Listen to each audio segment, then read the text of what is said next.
going to get side by side again. Last time it didn't quite work. Can he make it stick this time? He's not fully passed, but he held on as they swing back in. A little bit of car contact between them. That sends him out. Topi's going to pounce on it. He's going to try and take that second place back as it goes through Brooklyn's tires spinning up as Simone is not willing to give way. He's got the inside back and through, more side-to-side contact between he and his rival. Somehow they come out the other side, but it's still not done, DJ. It's down to cops they go. Oh, it's really close. Here we go. It's Galindo. He tries to make the move on U-Bluth as they send Hideki Koivisto flying. Koivisto manages not to hit the wall. I think he's going to be okay, but he's not going to be happy about that. Galindo, he's going for a braking move on Fabian U-Bluth. He's going to send it deep into turn 7. He's going to be on the inside as they head around the corner. He should have the position, but U-Bluth holds out. They're going to go side by side as they go into the S's. Oh, can he get this done finally? Oh. Chucks it in, but he goes a little too deep. Coming back at him. Here comes Jungbluth trying to take this fourth away. Again, this will tie the points lead. If Aitor can get past him, they're going to run together. Little bit of contact, splitting either side of Marco Lay. Who's going to win the battle down to the braking of the hairpin? Well, and let's take a look at that. That may have been a mistake there from Jeff Schmeier going for the move. How he kept that out of the side of the number 220 is beyond belief, but amazing car control there from the number 30. Not close enough to Timo for this lap by. Oh, but look into the first corner. That's for the lead. Korteniemi on the attack on Partanen, but he's going to be vulnerable as Simone sees the chance. Now that he's slow off the corner, swings around him, and he is through down into Maggots and Beckett's. And this is where things get extremely complicated. He's going to try and go on the outside, gets pushed out wide into the grass, loses it, and now we're all along for the ride. Whoa! I know there's a rallycross course here, but this car's not made for that. And he got air, all four wheels off the ground, still kept it out of the barrier and brought it back. That's going to likely cause a little damage to the car regardless, but great heads up by the 16. He's going to have to go the long way around the left-handed sweeper here. Is he going to be ahead by the time they get into the braking zone? Are we going to see side-by-side for 2 successive laps going through Moss? Little bit of maybe contact there for Ozowski, bumping and banging, banging and bumping as they exit the corner. Luis Nunez tries to cover it off then. It's going to try and pinch and pinch and pinch as they go towards turn 1, but he'll get just about what he needs. Oh, he has a big moment in the middle, and up and under Jukka Tolonen, experience prevailing.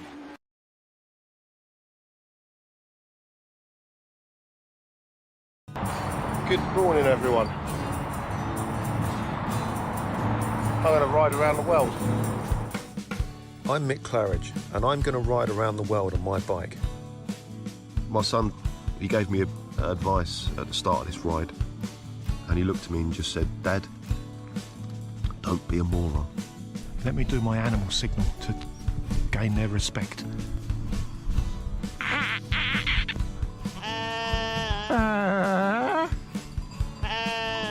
How's it going, Sally? Yeah, I'm alright, Mick. How's it going?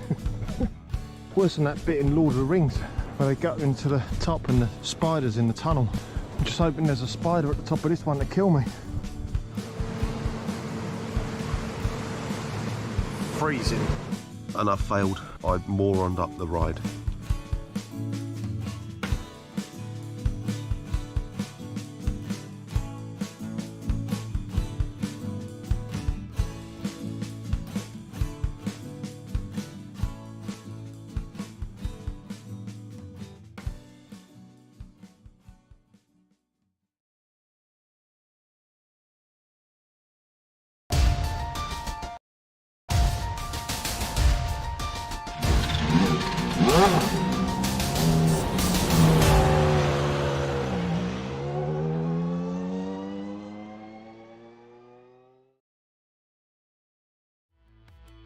The insanity of Monza combined last week was its own special kind of craziness for Camel. However, take a tight, twisty, and new track and toss it at them, and it'll still be wild, just a different kind of wild.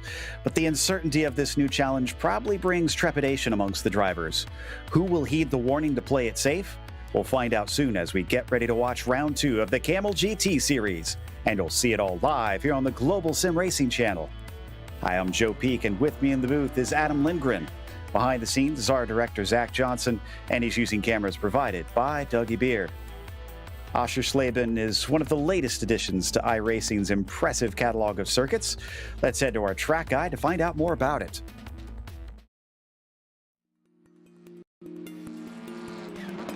Welcome to Motorsport Arena Oschersleben. About 2 hours west of Berlin, it hailed in a more modern era of racetracks for the country when it opened in 1997. But perhaps one of the most surprising statistics about this place is it's only the fourth permanent racing facility to open in Germany. With 4 layouts to choose from, ranging between 1 and 3.5 kilometers, it's very well suited to touring cars, GT cars, and lower-level open-wheelers.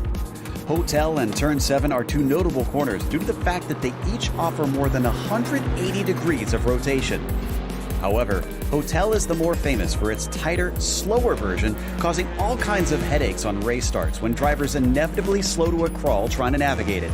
The chicane doesn't do much to slow cars down, but it does create a very tricky entry into the long right-hander of 10. Also, Triple does exactly what it says on the tin. It's a 3-apex turn on your way into 7, so precision will be key.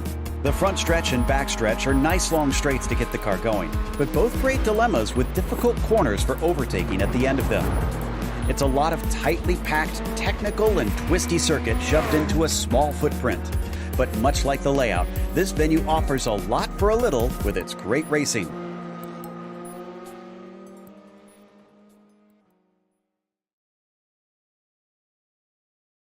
Well, it's a new track and it's going to bring out new challenges, Adam, but what are those challenges? Absolutely, Joe. One of the newest road courses on iRacing, the Motorsports Arena Oschersleben Grand Prix circuit, is an epic 2.3-mile, 3.7-kilometer, 14-turn circuit featuring more hairpins and S-curves than you can count on one hand. This may lead the uninitiated gamble to think that this would be a perfect track for the Audi GTO drivers, with lots of slow-speed, long-duration corners with fast exits onto long straights that the Audi drivers thrive at.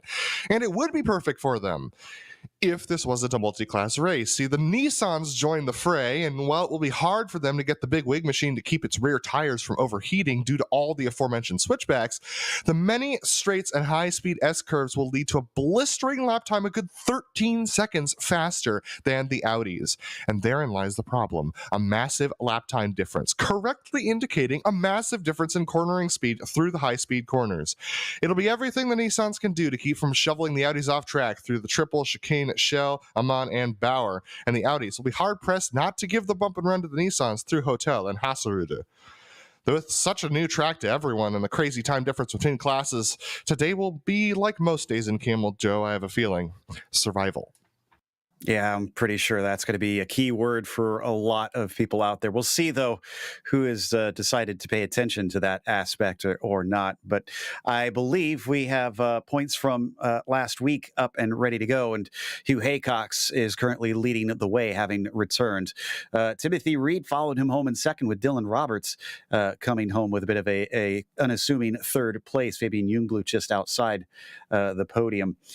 From there, the drivers see the likes of Trangrade, Mistretta, Borges, Olsen, King, and Bergmeister rounding out your top 10. We also have a GTO field, GTO score. Let's see how that one sits. Absolutely. Andreas Schuster sitting at the top right now with Reed Miller only 3 points back. Fabian Scheissig only 5 points back of the lead, with Ian Haycox in fourth. Yuko Leskala with 9 incidents over the course of the past 2 races comes back into the 5th position, so needing to climb a little bit there. Hideki Koivisto in 6th, Simon Da in 7th, Oscar Lozano in 8th, and then we got Miro Hraski in 9th and Rob Blackmore in 10th. Now, as for today's race details, we're back to normal. We had a lapped race last time. This time it's by time instead, 40 minutes. And it's open setup as always. The drivers are going to try and probably crank a lot of wing into the cars for this one, I'm pretty certain. But they also don't have any spare car to help them out. Now, there is some runoff in most places, but there's definitely some spots where the barriers will not leave you much room for error, unfortunately. Drive through it. 17 incidents and a disqualification 25 as always. So keep it on the black stuff out there today. under the qualifying, it looks like Hugh Haycox has returned and taken the provisional pole in the GTPs, but Yuko Leskala and Del Olmo carry on this never-ending fight now between them. Absolutely. Del Olmo, having brought his game up last season, really showing himself to be a very fast driver, trying to put the pressure on Yuko Leskala, and he's been able to do so over the last couple of rounds, dropping Yuko down quite a few positions. Javier Del Olmo currently in that second position, and it looks like that's going to be it for him. Yuko Leskala will do provisional pole unless we could get a surprise from Diego Ascensos, who hasn't set a qualifying time yet. I just saw Franco Scurry finish his second lap. That's only going to put him 9th in class. A little disappointing, but if you've been following this series a while, you're plenty familiar with Franco. Definitely go and check out our Where is Mick series, because he makes an appearance actually in last week's episode. It was very cool to see Mick get to be out there with him and try and race a race on his rig and whatnot, which is a pretty impressive rig, frankly. Mick's actually in this race here today, so should be some fun times between the pair of them to get to meet virtually once again. As you can see coming around, we've got Krajcik just wrapping up his lap, and I think looks like Timothy Reed's got just enough time for his second go round.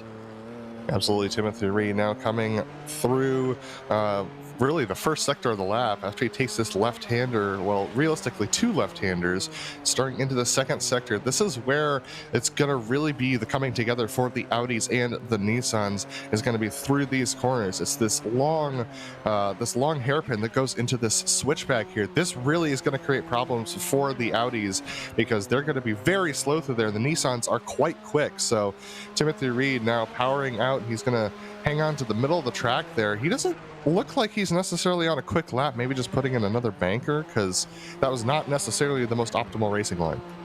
Yeah, and I'm not seeing any data on this lap, so I think this is an out lap for him. So looks like he may have made a mistake somewhere along the line. Did get at least that first one down at the 110.2, good enough for 4th place, and we'll be starting in a good position here today. That means that our qualifying is finished. Everybody's set a lap here. This is top split, by the way. They've actually managed to split Camel now 2 weeks in a row. And as we mentioned, Hugh Haycox seems to be the one to beat here at the start of the season with that pole position. It's Antti Lepisto who will be starting to his outside. Laust Olsen will be in 3rd. From there, it's Timothy Reed in the 4th spot. Mick Claridge up to 5th here in his qualifying, coming back to the Camel Series. He'll be flanking Fabian Jungblut to his outside. Brian Molitor will start from 7th. From there, Jack Wells will be P8 and Martin Krajcik 9th. Ove Trangrade, who is fighting for the win back in the Lotus 49s earlier this morning, only qualified 10th. Sentes Galindo also didn't have that great of a day back in the 49s.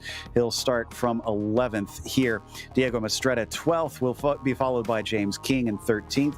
Jan Hoffman starts 14th and Seamus Power 15th, with Yuri Giesen rounding out our 16-car GTP field.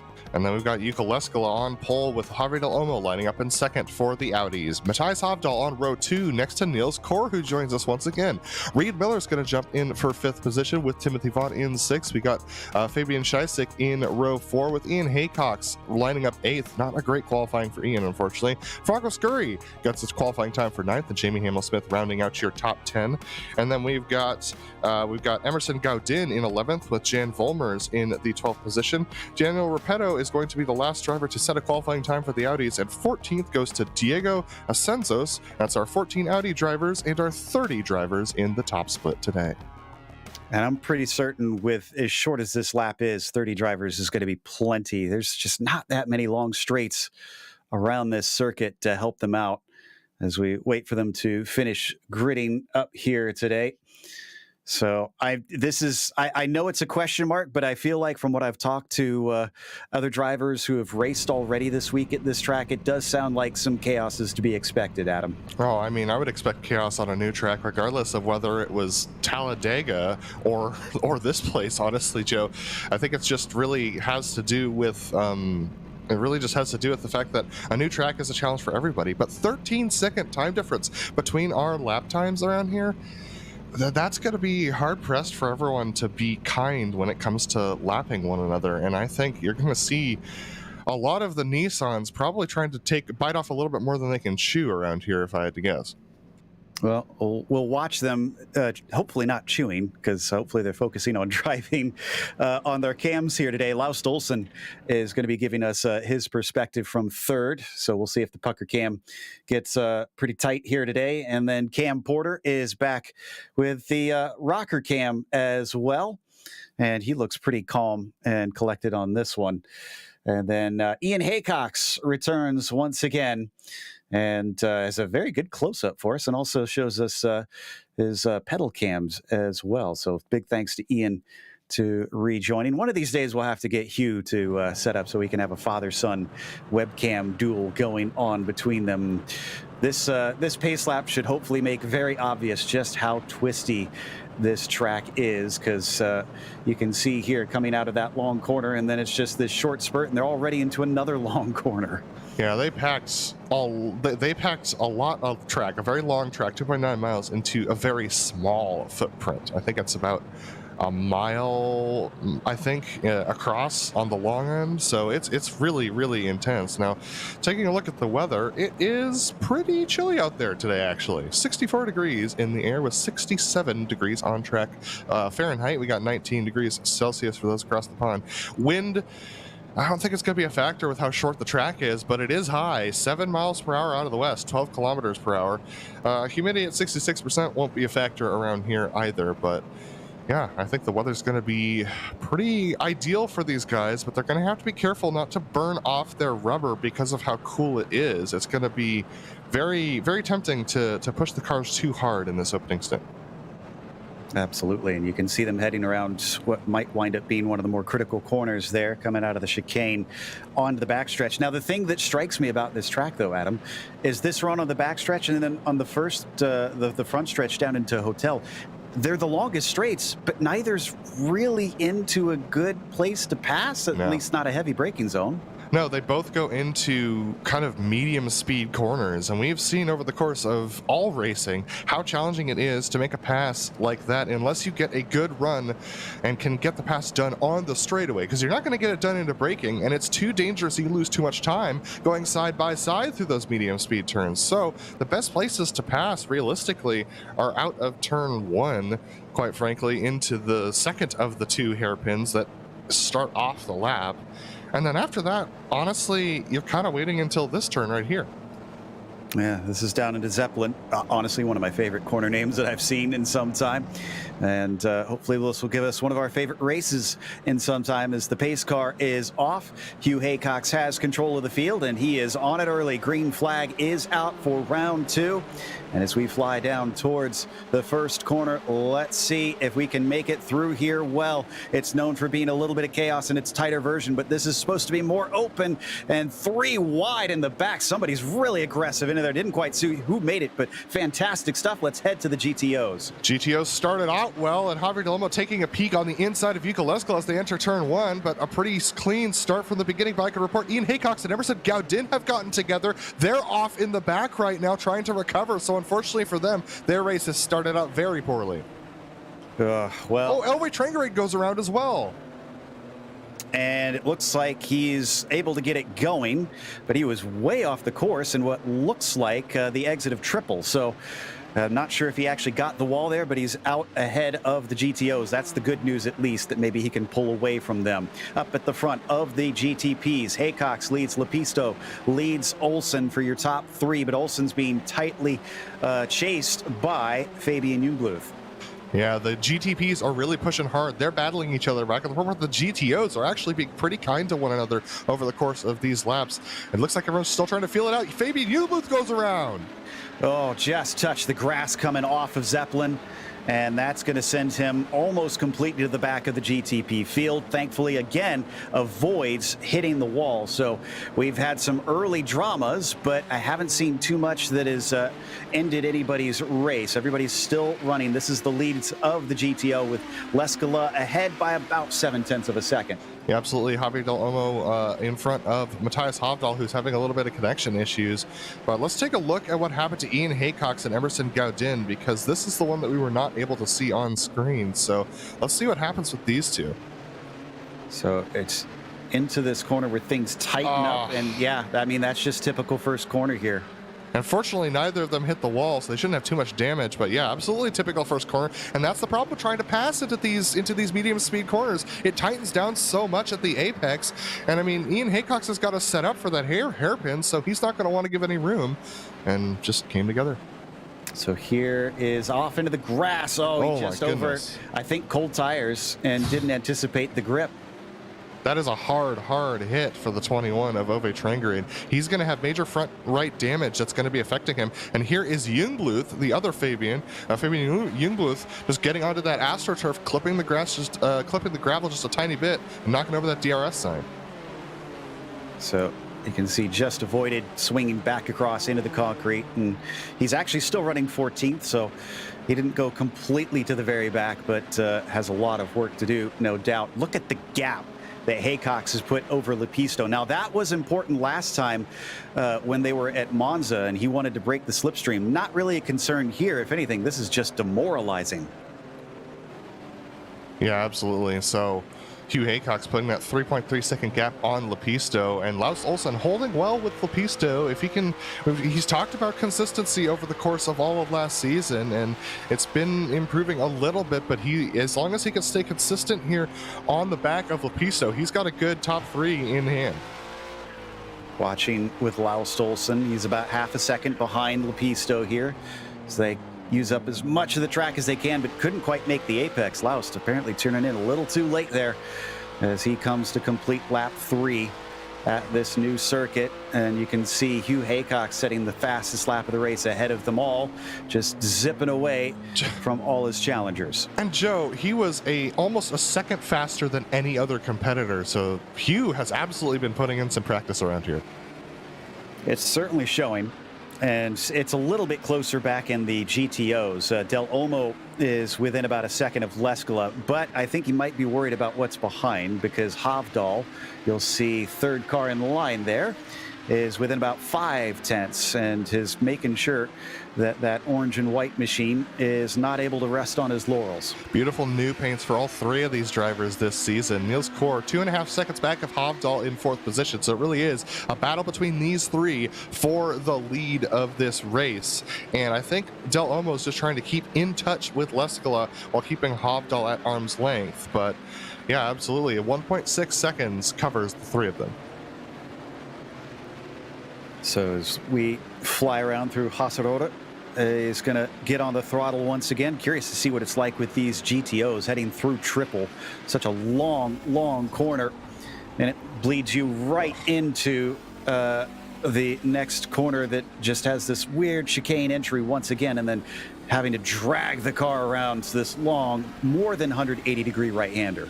Yeah, you could see the oversteer into triple as Havdal actually had to neutralize. You can see how much neutralization he's doing. They're really managing the weight transfer of this car. That's why those S-curves become such a challenge. You want a little bit of oversteer, because that way you can actually get the car to turn in, because these cars are very heavy and do not like to turn. We've talked about the infamous Audi understeer many times, and it definitely comes into play around this track. Well, it's already starting. Our leaders have caught the back of the GTO field, and it did bring Hugh Haycox in closer, but then Lepisto got really held up behind, I think it was Gaudin that he had to go through. And I'm trying to see if it's the light that's just hitting the car weird. It looks like, yeah, I think there's damage on the front of Lepisto. I believe so, yes. I'm going to take a look at that, but yeah, there is heavy front damage. So he actually hit somebody head on, I believe. This looks like telltale damage that comes when you run into the back of somebody, but Laus Olsen almost getting passed here by Brian Moltor. He's going to go for the move on the inside of turn 1. Oh, into Hotel, and it looks like he's not brave enough. Other thing it could be is we got those sausage curves on a couple spots around here. I wonder if maybe he clipped it at some point. We're understanding that Gaudin had another spin, and he's now in pit lane, so I wonder if it was worse than just a spin.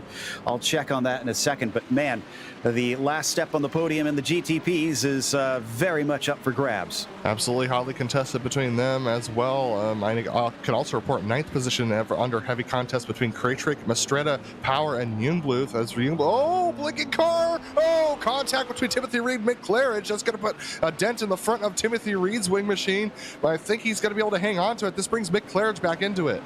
And Olsen has a bit of a cone friend joining him as well. I'm not sure where he got that from. But he's definitely dragged it around the circuit as he continues to have to literally weave between the cars. Now he's finally let go of the little orange friend. So he'll carry on and has a much better bit of breathing. Oh, that's Brian Moltor who's gone off and hits the inside wall.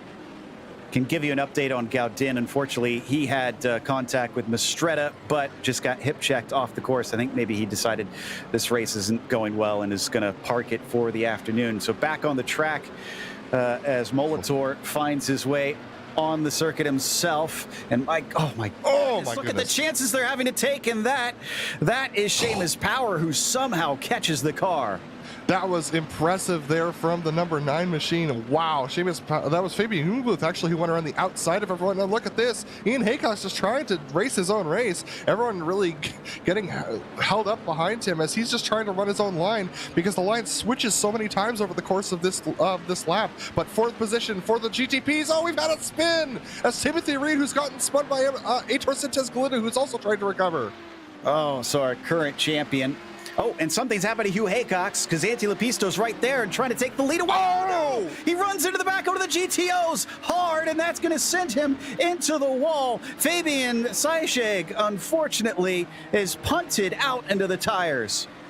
That was a perfect pick made by Lepisto, and Hugh just did not realize when Seischig was going to make that braking maneuver. So unfortunately, Hugh Haycox with some major front-end damage now. He's going to be very slow compared to the other drivers on the straights. Laust Olsen already went past him as well, so Hugh's down to third.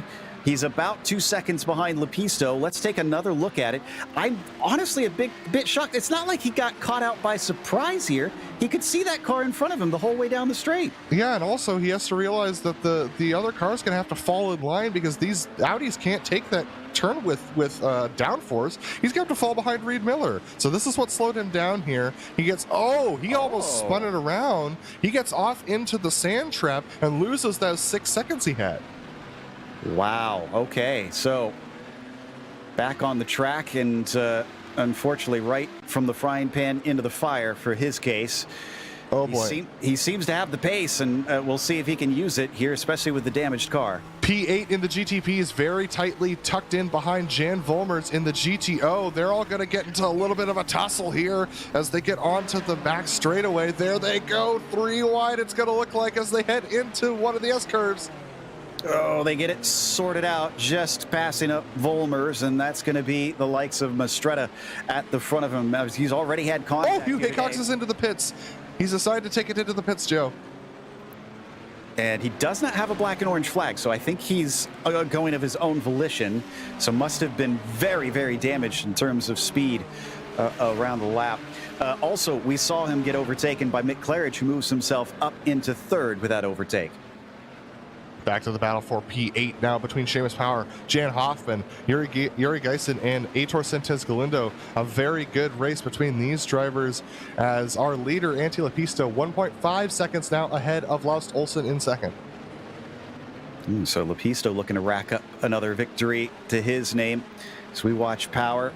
And there's something strange going on with those cones. I'm not sure if maybe iRacing needs to have a little look at that or something, but as they come off and into the chicane once again, he's going to get caught up, and I think we're going to see this a lot into the chicane portion. Mistretta managing to get by really puts himself at a distance. They're starting to figure it out, but it's going to slow you down no matter what you do. There's nothing you can do there, and so that's just going to hold you up to the tune of 2 seconds, it looks like. But Jan Hoffman with a good run on Seamus Power as Matthias Hobdahl has to go to his racing line. He gets to the inside, take it away from him as Hobdahl's just trying to race his own race in third in the GTOs. And let me tell you, these GTP battles have absolutely separated our leaders in the GTOs. But Javier Del Olmo still only 1.2 seconds behind Yuka Leskala. That's close enough to keep challenging it.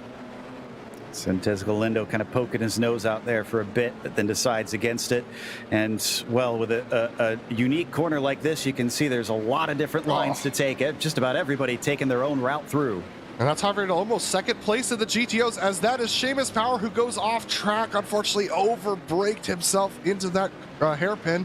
But now all the GTOs streaking by second position in the GTOs, and then we go by Yuko Leskala in the GTOs, our leader, as Yuri Geisen and Aitor Sanchez Galindo trying to get past. They're going to be able to do so cleanly. Our leader in the GTOs is trying to stay out of trouble, but he can't really do anything about these switchbacks. Wow, the decisions that need to be made here are lightning fast, and unfortunately we're seeing sometimes the wrong decision does indeed get made. Absolutely. That is Jack Wells trying to hold off the recovering Brian Molitor, 13th position, 12th and 13th for those drivers. And it looks like Obi Trengery's had another problem. I'm checking. He lost a position. I think it was just he got passed, unfortunately, by Seamus Power, who was finding his way back through. And the lead of the race is down to 1 second, Joe, so traffic not playing well for Lepisto. Once Laust Olsen's got clean air, it looks like he might have a little bit of pace on Lepisto. Remember, Trengery is dealing with some damage from an early incident. But yes, Laust Olsen within a second now of Ante. A little bit of traffic could change that around. They have a ways before they get up to Repetto and Haycox. No, excuse me, that's Hugh Haycox, not Ian, that they're catching. So that's a wrong Haycox. They're not going to catch him. They've got a ways before they catch up to another car, but at this track, it's going to go away fast, considering that 13-second lap difference. You can see they're already coming up into Bauer. I'm pretty sure that speed is coming from straight line speed because Lepisto has that front end damage. He's probably down 6 to 7 miles per hour on the straights, and so that's where Laust can gain his time. But Laust wants to close in within this lap, well, likely within the next half of a lap before they catch back up to the back of the GTOs, who are pretty well spread out at this point. Checking to see what Mick Claridge's pace is like as well. Seeing a 111.8, 112.8, so traffic playing a little bit difficult with that. But on his quick laps, he's actually doing pretty much comparable to Olsen and Lepisto's. If they hit traffic in the right way, that 3-second gap could come down. Franco Scurry's gone around. He absolutely got it very wrong through the chicane going out of the backstretch. We should take a look at this. Well, we'll see if we can get that replay pulled up as he goes through Shell and Amon. Quick little chicane there at the end of the lap. Let's see. Talk us through this, Adam. Well, absolutely. He puts the brakes on a little late, clips the inside sausage curb, and that sends him into the AstroTurf on the inside where the car just has no grip, still bouncing around, and that's what sends him into the outside barrier. So they put the sausage curbs there for a reason. You don't want to hit them because it sends your car airborne. I know that they're pretty contentious in racing at the moment, and this could be one of the reasons why. Yeah, in the virtual world, you just have a lot of practice go to waste, but in the real world, there's money and driver's health to be concerned about amongst them. And he's going slow again. Did he have an issue? This looks like he's having a hard time getting the car back into gear, and this was just himself taking it too wide through turn 1. I think the car's just not going in gear for him. He might have broken the gearbox in that thing. I haven't heard of this happening that often, but he's got it going again. But the lead of the race now, Lepisto and Olsen separate by only 0.3. Yeah, Lepisto's going to make a quick dive past another of our lapped cars, Diego Senso, staying off to the right-hand side. Is this enough of a straight for Olsen? Yeah, just going to sneak through in time for the chicane. But what this has done is meant that now Mick Claridge really is there. He's about a 1.5 seconds back. Well, he was there, but then he got held up behind Asenso going through that chicane, and, you know, once again, the GTPs lose a good 2 seconds through there, and now he's back of Olsen by about 1.5 seconds. But look at this, Olsen, Laust, I thought he was going to take it up the inside through the final corner. He decides to be more cautious, and, you know, props to him for that, because the aggression was not paying him well last season, so good to be cautious, but he's still really close to Lepisto, only 0.8.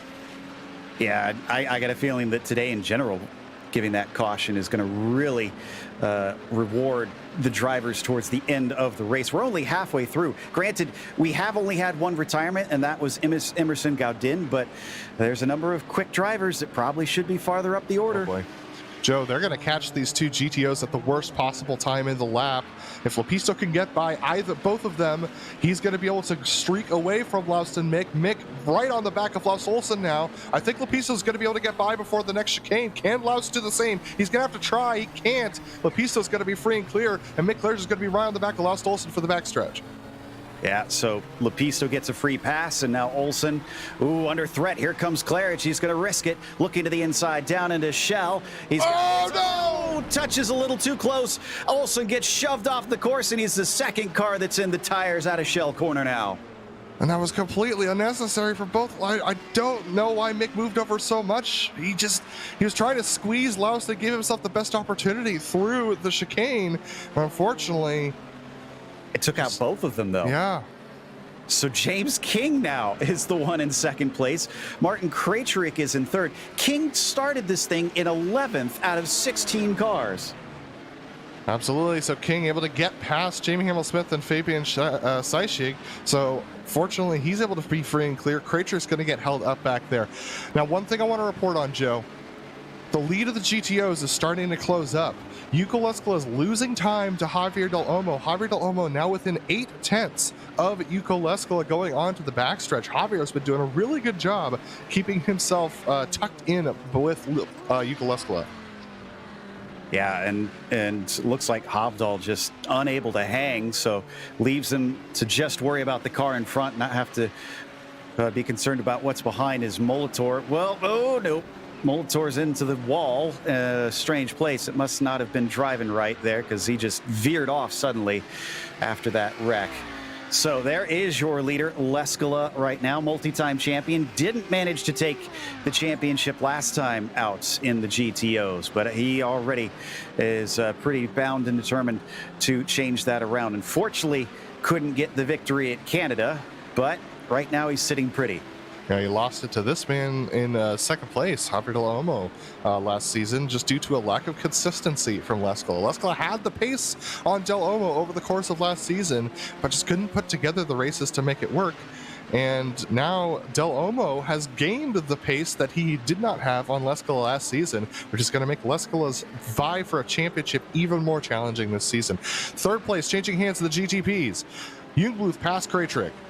We need a replay of that because they went 3 wide, 2 wheels in the grass to make that pass happen. Fabian Jungbluth was on a mission as they overtook Timothy Vaughn and Jan Volmers there. Let's see if we can pull this one up because, my goodness, was this impressive stuff. So they've got just about half this race left to go. I can't believe that we're only that far in. I'm pretty sure that the other drivers are going to be thinking the same thing, honestly, Joe. No doubt. Well, Jungbluth getting held up here by Reed Miller just a little bit. That's going to give an opportunity for Krajcik to come back at him. Don't need to go to it, but Mick Claridge had another off trying to overtake traffic. Looks like we have the replay of the 3 wide pass here. You can see setting it up down the front stretch. This happens between Hotel and Hasselroder. So watch this. This is brave stuff on everybody's part. Absolutely. So Krajcik trying to get a good exit off the corner. Jungbluth trying to take an opportunity. He's going to go to the inside and able to do it. Just squeezes in. Krajcik trying to hang tough on the outside, and a little bit of bump there is going to put Krajcik offline, and that's what's going to get it done. Great stuff. And look at the flash into the lights from Krajcik. I don't think he appreciated that little nudge going by. So if he gets back up to the rear of Jungbluth, it's going to be on. Absolutely. So as all these drivers try and keep going, who is that off? That's the number 15 of Volmers, unfortunately. He was in a good battle with Timothy Vaughn for most of this race, but unfortunately, just making a mistake there puts him 6.5 seconds behind. So Molitor, Olsen, and Gaudin are now your 3 retirees so far in this race. For some reason, Reed came into pit lane. Timothy's back out on track, but he's last of the field in the GTPs currently. So I'm not sure what elicited that. Yuko Leskola on screen, and Del Olmo gets caught up, I think, with some of the traffic in a bad way. It goes from less than a second to now to, well, it was about 5/10. It's now up to 9/10. I think Leskola's going to be the one who gets held up here through this sector. As wow, Del Olmo got very loose through turn 1, able to hang on to it, but that's not going to be good for the life of his tires.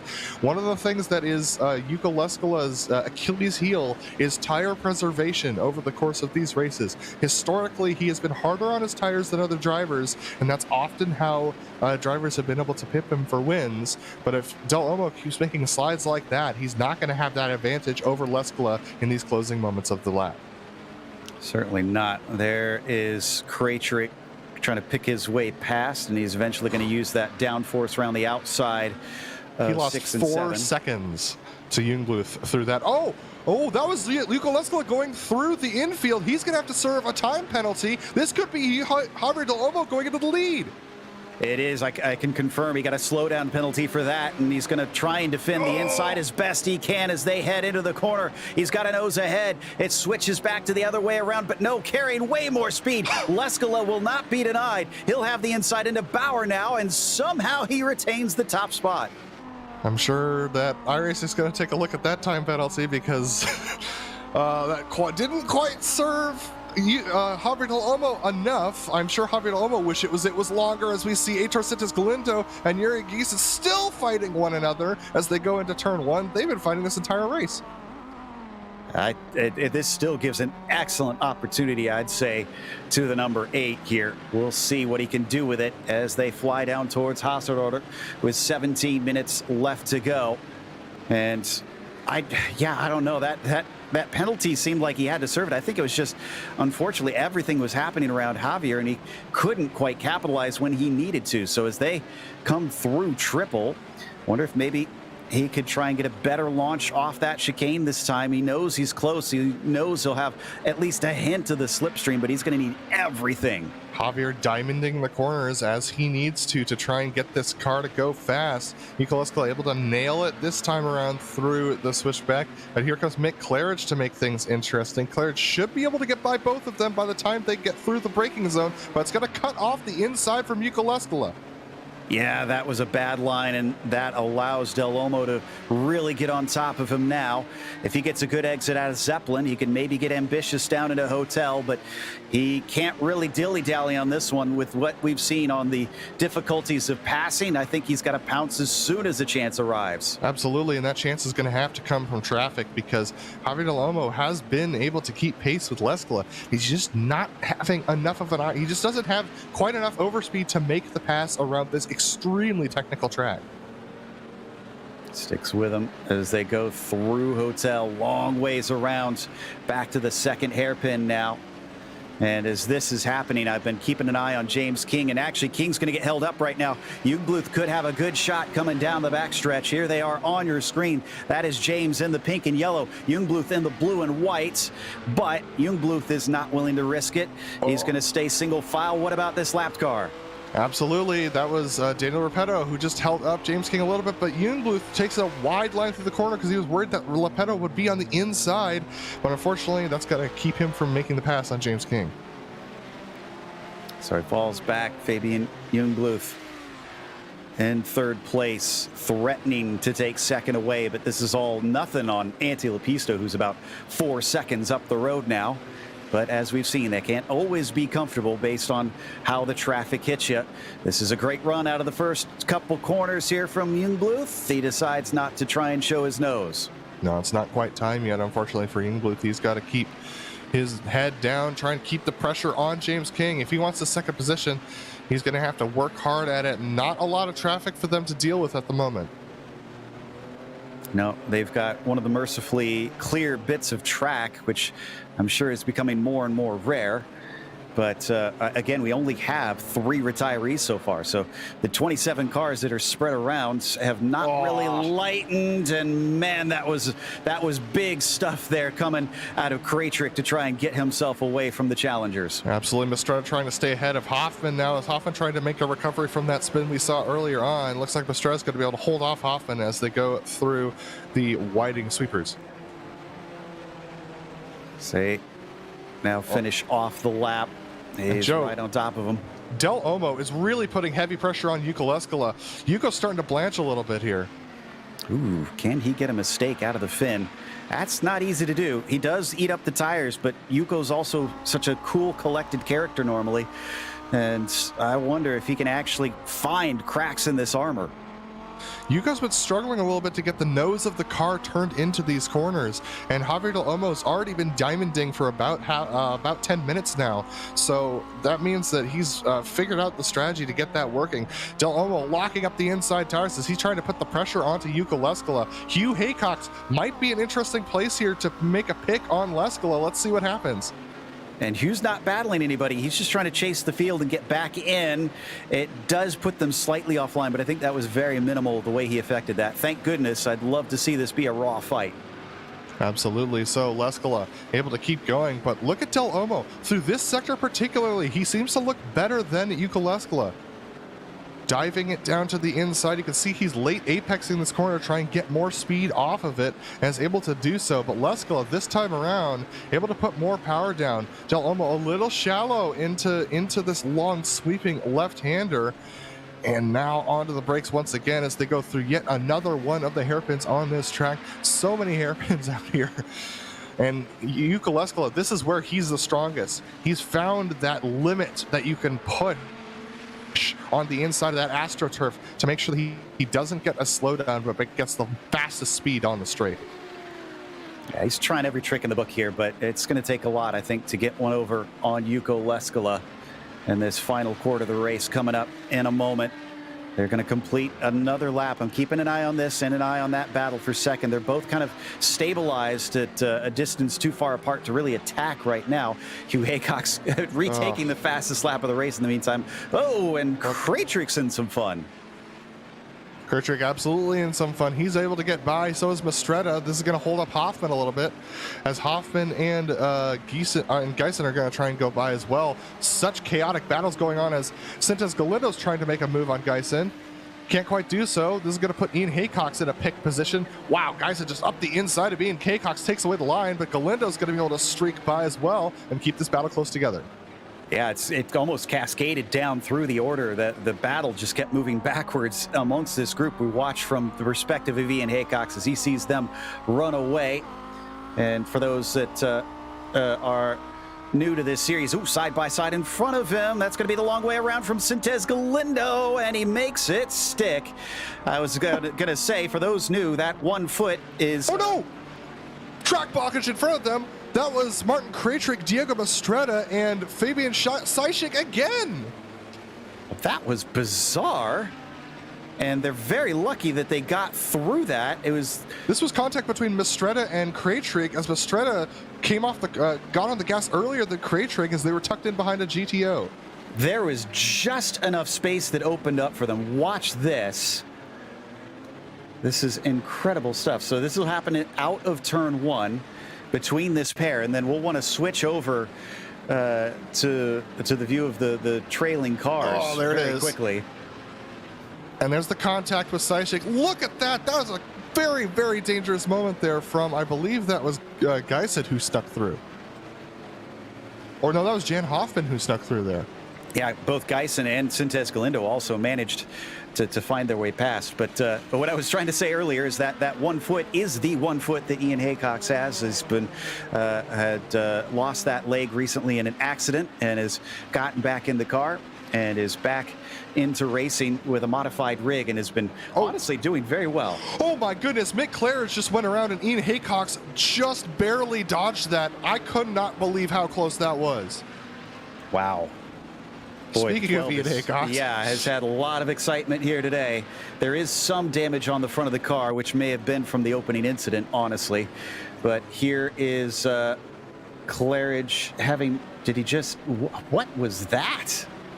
I have no idea. That was very unusual. And that's Ian sneaking by in the grass. Right-hand side where there's maybe about a car's width of space available. Oh, he was trying to get out of the dirt, Joe. Oh, look at this. Oh, man. Still wheels in the grass, having to keep control of it. And Ian's actually back up to 8th now, which is where he started this race, interestingly enough. So amazing. It's no net gain at this point, but man, if he just keeps his stuff together, I'm starting to think he will get a net gain.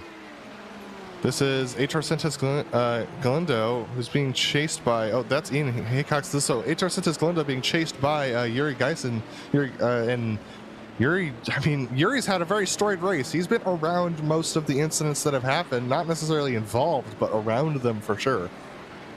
Yeah, it's another one that he's picked up a lot of spots just by staying out of trouble. He's up 4 currently in that dark blue machine, but I think he doesn't have the legs on Aitor Sintes Galindo, who's now starting to stretch away from him. Speaking of which, Lepisto's still at about 5 seconds ahead of Jungbluth. That's your overall leader. Leskala's actually also stretched away from Del Olmo, but not as drastically. It's about 1.5 seconds there. Yeah, and that just happened going onto the back straight as Del Olmo got held up by James King, who decided to take the inside away from Del Olmo when they went through the chicane before the straight. So unfortunately Del Olmo losing that time, but looks like he's able to claw it back a little bit. I mean, Del Olmo's got some decent speed in that car.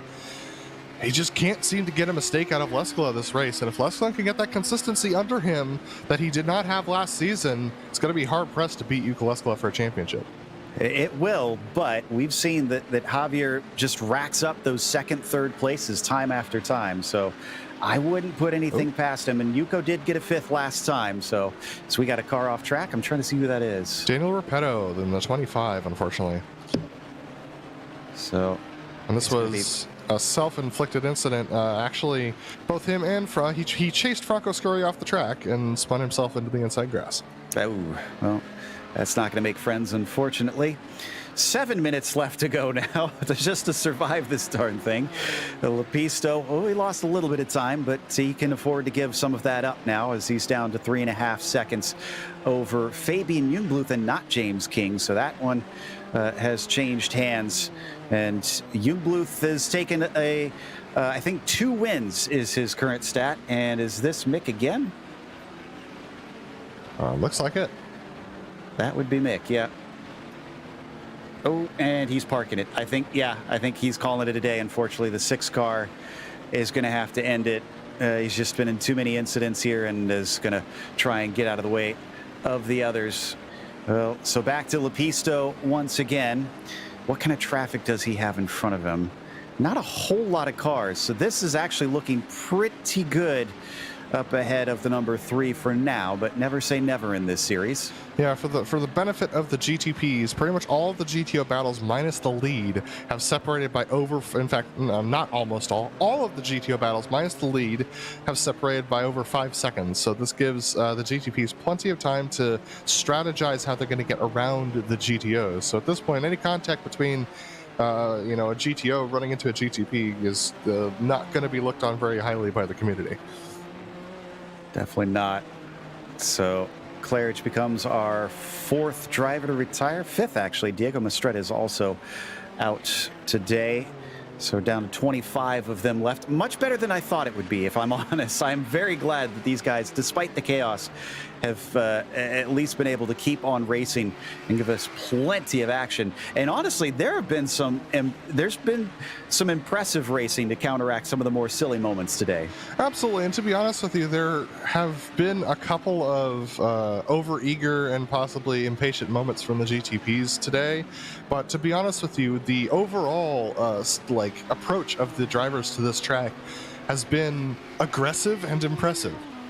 Yeah, they've weighed those moments carefully and tried to take the risks with some discretion, and I have to commend them on that one. But we continue to watch the battle for the lead. Now 6.5 seconds ahead of Havdal. I can say that he is pretty much out of the equation, barring some sort of massive incident that we've got between these two with only a few minutes left. Back in P5 in the prototypes, Yuri Geisen is back on Sintes Galindo. It actually might even take the spot here. Oh, Galindo! Whoa. Oh my goodness, that was a risky move from Galindo to stay in that with Franco Scurri. And I think Galindo's going to get a slowdown penalty if I had to guess from that cut to the inside. Does not look like he's going to get it though. He's going to stay right on the back of Geisen trying to take this away. I'm impressed because it looked like Yuri was intentionally trying to pick him off. Yeah. And for Aitor to stick with it, it says a lot of trust with it in both of his rivals right there. Oh yeah, I mean trust with Franco Scurri as well. So, a very trust that Franco was going to be able to have enough room on the outside there. This is This is Diego Ascenso again, unfortunately, going off through the S's following the straight. So unfortunately, back off track. But Santos Galindo is not done. He is not happy about how Gieson was racing him and trying to put the pressure back on to the 5th place driver. Yeah, Ascenso had a self-spin in regards to that incident, so that's what sent him off. Well, this is your leader overall, Lepisto, and running 112s, it looks like, in the race itself. So 2 more laps, probably. Okay, yeah, you should be right. 2 laps on that one, because he's under. But Jungbluth under a second now to Lepisto, and I'm not sure where that gap went because it was well up over 3 seconds last I checked. Ooh, okay, so it's coming back down then, and they do have Ove Trangerade splitting those 2 in the GTO lead. Can see them just chuck those cars into that first corner of Hotel, named for the obvious hotel to the outside of it. So it's challenging them today, even despite it not being the more famous, tighter version that is not very well loved. If you want to wonder how much faster Hugh Haycox is than the field, even after his wreck and pit stop, he's back up to 8th. He passed Martin Krajcik just this lap. What could have been for Hugh Haycox, unfortunately? He's 36 seconds behind the leader. I'm pretty sure he spent more than that in pit lane. Yeah, he's caught up time, no doubt. Wow. Well, I mean, he's been a part of this game for some time. He knows the deal, and sometimes you just get the raw deal. Yeah, absolutely, and that's what happened to him today. But fortunately, it looks like he's still going to be able to get a decent points day as Lepisto gets held up a little bit through the penultimate corner. Jungbluth getting held up on the final. 2 to go this time by. Yes, it will be. 2 minutes left on the clock, and Lepisto actually went wide through the final corner. Jungbluth with an opportunity, so we're watching another battle on screen. This is Krajcik trying to, Galindo trying to battle with Gieson. Again, oh my goodness, that was close. Oh, and just gets a little bit off course. It's kind of narrow out here, and Yuri found out just how narrow it is through the S's. Doesn't hit anything, but that pretty much ends that battle. He is way too far back, and oh, Jungbluth's caught him. Absolutely, Lepisto, his rear tires are not staying underneath him anymore, and Jungbluth has the opportunity to try and take the win away on the penultimate lap of this race. Where is he going to try and make the move? They're going to catch up to Niels Core once again at the chicane before the straightaway. I think Niels might be able to get through it in time, but look at this Lepisto looking a little slow right now. I'm not sure why he's being so cautious. It's either stay cautious and gonna have to lose make the the lead. dive. Yeah, Fabian's gonna try and get in there, and he does. And I'm pretty certain this will be win number 3 if Fabian can take this away from Lepisto. This will be big stuff for him. It's rare that he finds opportunities to try and snatch these, but when he does, he is on it. White flag waves for our pair in the lead. Lepisto's slow. He's definitely slow in the straight line. I think that front end damage is coming back to bite him. Jungbluth gaining, closing it down to 2/10 as they go into the second corner.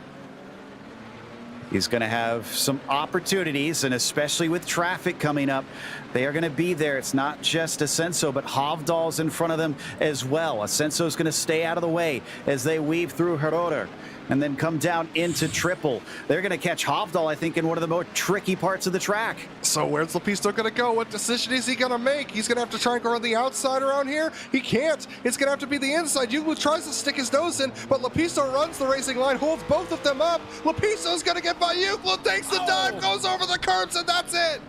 Into the wall. Can he get it the rest of the way home? James King's going to try and catch up to him, but I don't blame Jungbluth for that one. He had to make an aggressive move, and it just did not work out. But Lepisto gets the timing, and he is saved by the bell as he comes around the final few corners in that number 3 car. Hugh Haycox definitely would have had the legs on him if it weren't for his incident, but you got to grab it when they come, and Antti Lepisto has done that by winning at the first ever camel race at Oschersleben.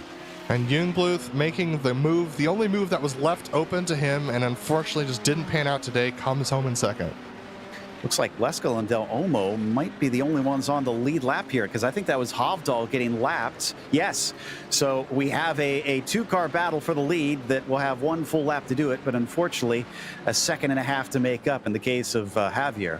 I mean, the only hope for Javier at this point is if Yuka Leskala did not fuel the car enough, but that has not been the case for quite some time that we've seen any of the GTOs make that mistake. So, Yuka Leskala powering his way through, trying to stay ahead of Javier Delamo a second and a half, as we see the 27 having an issue on the final lap. Yeah, that was Jack Wells. Yeah. So not sure what happened, but very big damage on the car. And Yuka Leskala, yeah, there's the gap that you can see between himself and Del Olmo. It's now up to 1.8, and they just have about 4 more corners to go. Down through Shell and Amon and into Bauer.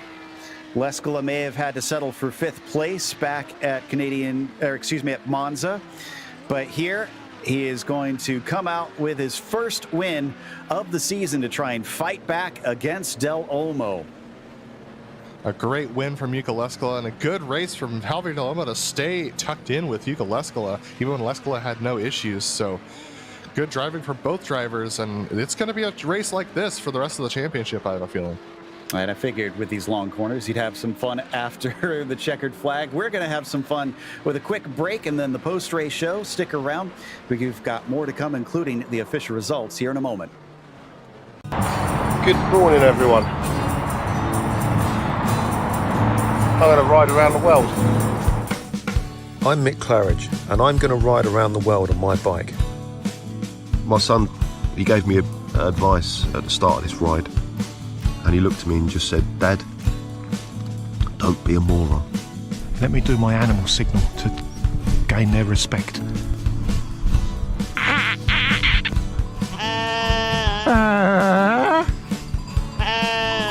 How's it going, Sally? Yeah, I'm alright, Mick. How's it going? Worse than that bit in Lord of the Rings where they go into the top and the spiders in the tunnel. I'm just hoping there's a spider at the top of this one to kill me. Freezing. And I failed. I moroned up the ride.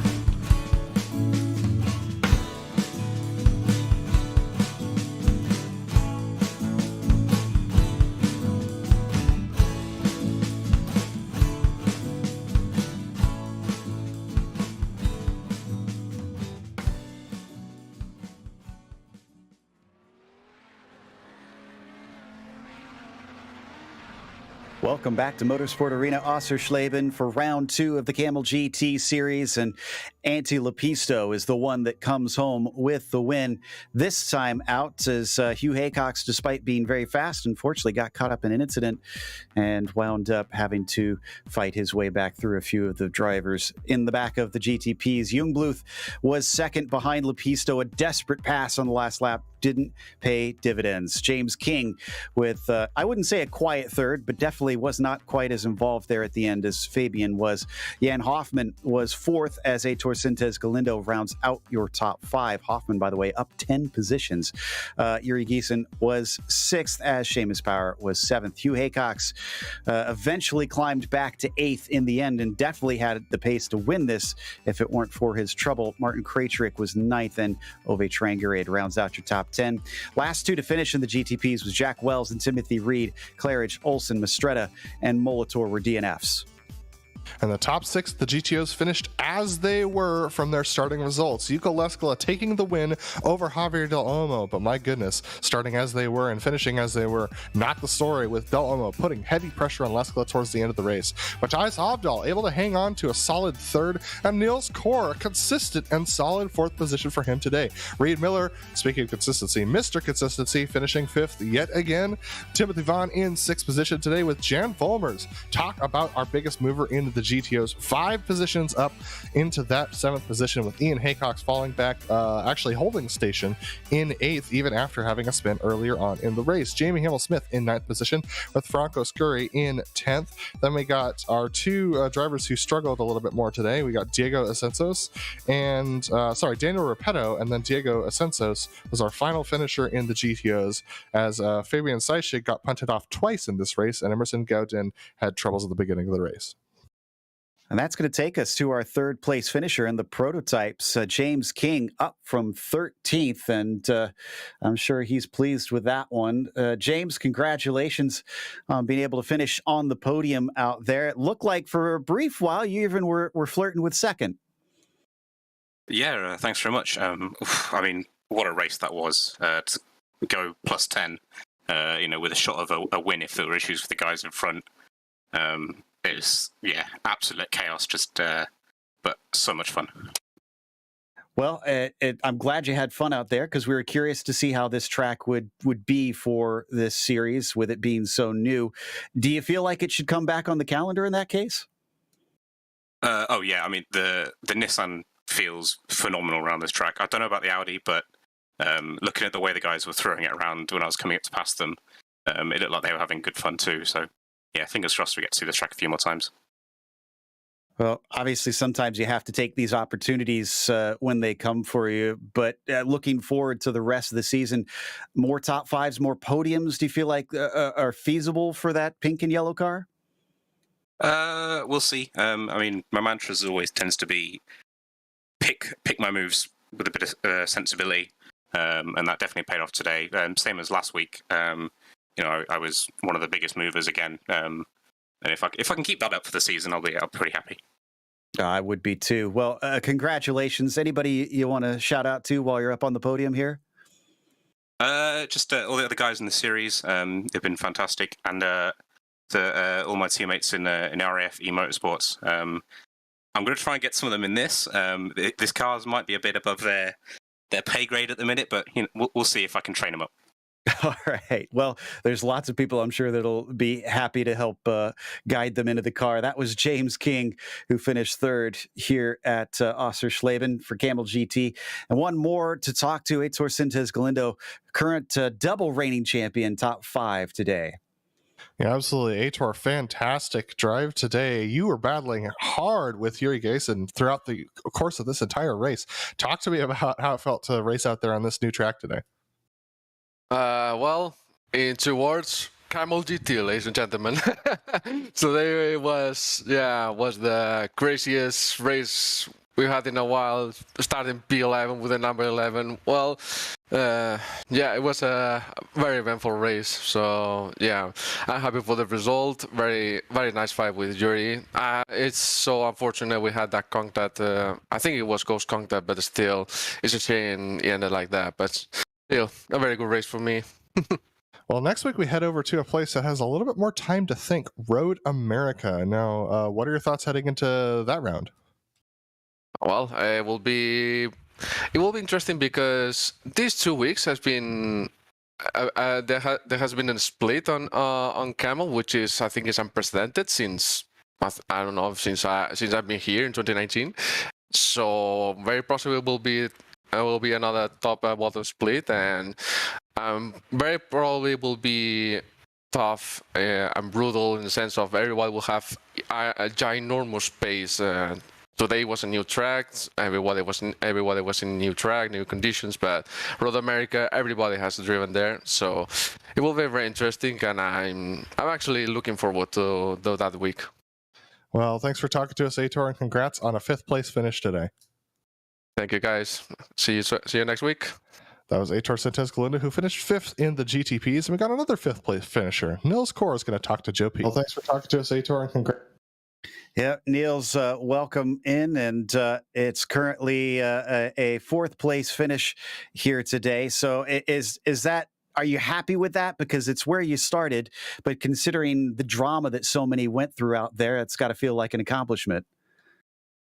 Well, to be honest, I'm not quite happy with that result, because I do think I could have gone for a podium here, but in the end I messed up my second quali lap, which was already not good. And then I also had a missed shift on the start, which made me lose the draft to the guys ahead. So yeah, all in all, not quite optimal. Now, for me, with a car that's kind of known for some understeer and having 2 corners that are more than 180 degrees, I would feel like this is a frustrating track to drive in the Audi. What was your assessment now that you've had a race here? It's actually not as bad as you would think. It's actually somewhat agile in the slower corners. Oh, well, I'm glad that it wound up being pretty fun, because it seems to be something that the others that we've talked to here in the post-race have concurred upon. Is there anybody that you want to give a shout out to that helped get you into the top 5 here today? I just want to shout out my team, Chicane on iRacing. Well, a big hello to them, and thank you for coming and talking to us, Neil. And hopefully we'll get to talk to you on the actual podium next week. Thank you.